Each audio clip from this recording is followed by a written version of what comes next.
దేవునికి మహిమ కలుగునుగాక. ఈ దినం కూడా అరిటాకులో తినాలని ఆశపడుతూ ఉన్నాను. నిన్న ప్రార్థన చేస్తూ ఉన్నాను. రాత్రి స్పాన్సర్ వచ్చింది ఈ ఆహారం. రాత్రులు తినను నేను, వెంటనే ఫ్రిడ్జ్లో పెట్టేశాను. ఇప్పుడే టిఫిన్ చేయటానికి, ఏదైనా ఉదయకాలంలో టిఫిన్ కాబట్టి సాయంత్రం 4:30, 5:30కి తింటాను నేను. ఇక 3 సార్లు తినను, ఎందుకంటే ఒకసారి తింటే యూగట, 2 సార్లు తింటే భోగట, 3 సార్లు తింటే రోగట. కాబట్టి నేను 3 సార్లు తినను. నాకు ఏ రోగం లేదు. బలహీనతలున్నా ప్రభువు స్వస్థపరుస్తూ ఉన్నాడు. ఇప్పుడు నేను భోజనం వడ్డించుకొని తినపోతూ ఉన్నాను అన్నమాట. ప్రభువుకి మహిమ కలుగునుగాక. నేను కనిపించాల్సిన పని లేదు, ఎందుకంటే నా వాయిస్ మీకు తెలుసు కాబట్టి నేను ఈ విధంగా అరిటాకులో మరలా వడ్డించుకొని ప్రభు కృప ద్వారానే నేను ఈ ఆహారం తింటూ ఉన్నాను. ప్రభువుకి మహిమ కలుగునుగాక. పరిశుద్ధుడు అయిన తండ్రి, ఈ ఆహారాన్ని మీరు దీవించండి, ఈ ఆహారాన్ని మీరు ఆశీర్వదించండి నాయన. ఇచ్చిన బిడ్డలను, కుటుంబాలను జ్ఞాపకం చేసుకోండి అయ్యా. కాకులతో ఆ రోజున ఏలియాకు పంపించిన దేవుడు ఇవదే కాలం.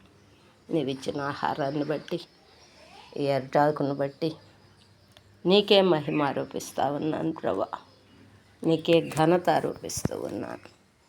మీరు ఇస్తున్న వాటర్ని బట్టి కూడా మీ స్తోత్రాన్ని. నీళ్లు లేక ఎంతమంది బాధపడుతున్నారో నాకు తెలియదు, కానీ నేను బబుల్ వాటర్ వాడను కదా నాయన.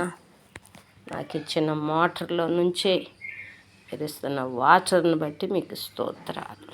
లేని వారికి ఆహారం దయచేయండి. ఈ ఆహారాన్ని మీ 2 చేతులతో ఆశీర్వదించండి.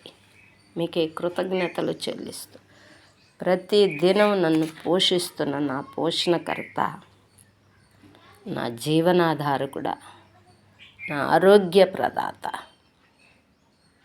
నా రక్షణకర్త, నా ఆదరణకర్త, నా సృష్టికర్త, నీకే మహిమ, ఘనత, ప్రభావములు నేను ఆరోపించుకుంటూ స్తుతి ఆరాధన మీకే సమర్పిస్తూ నజరేయుడు ప్రియుడు రక్షకుడైన యేసు ప్రభు వారి నామములోని ఆహారాన్ని దీవిస్తూ లేని వారికి దయచేయమని, ఆహారం ద్వారా వచ్చే శక్తి, బలము నీ పనికే ఉపయోగించుటకు సహాయం చేయమని యేసు నామములో ప్రార్థిస్తూ అడిగి వేడుకొని పరిశుద్ధాత్మ ద్వారా మీ దగ్గర మేము జవాబు పొందుకొనుచున్నాము. మమ్మల్ని పరలోకమందున్న పరమ తండ్రి.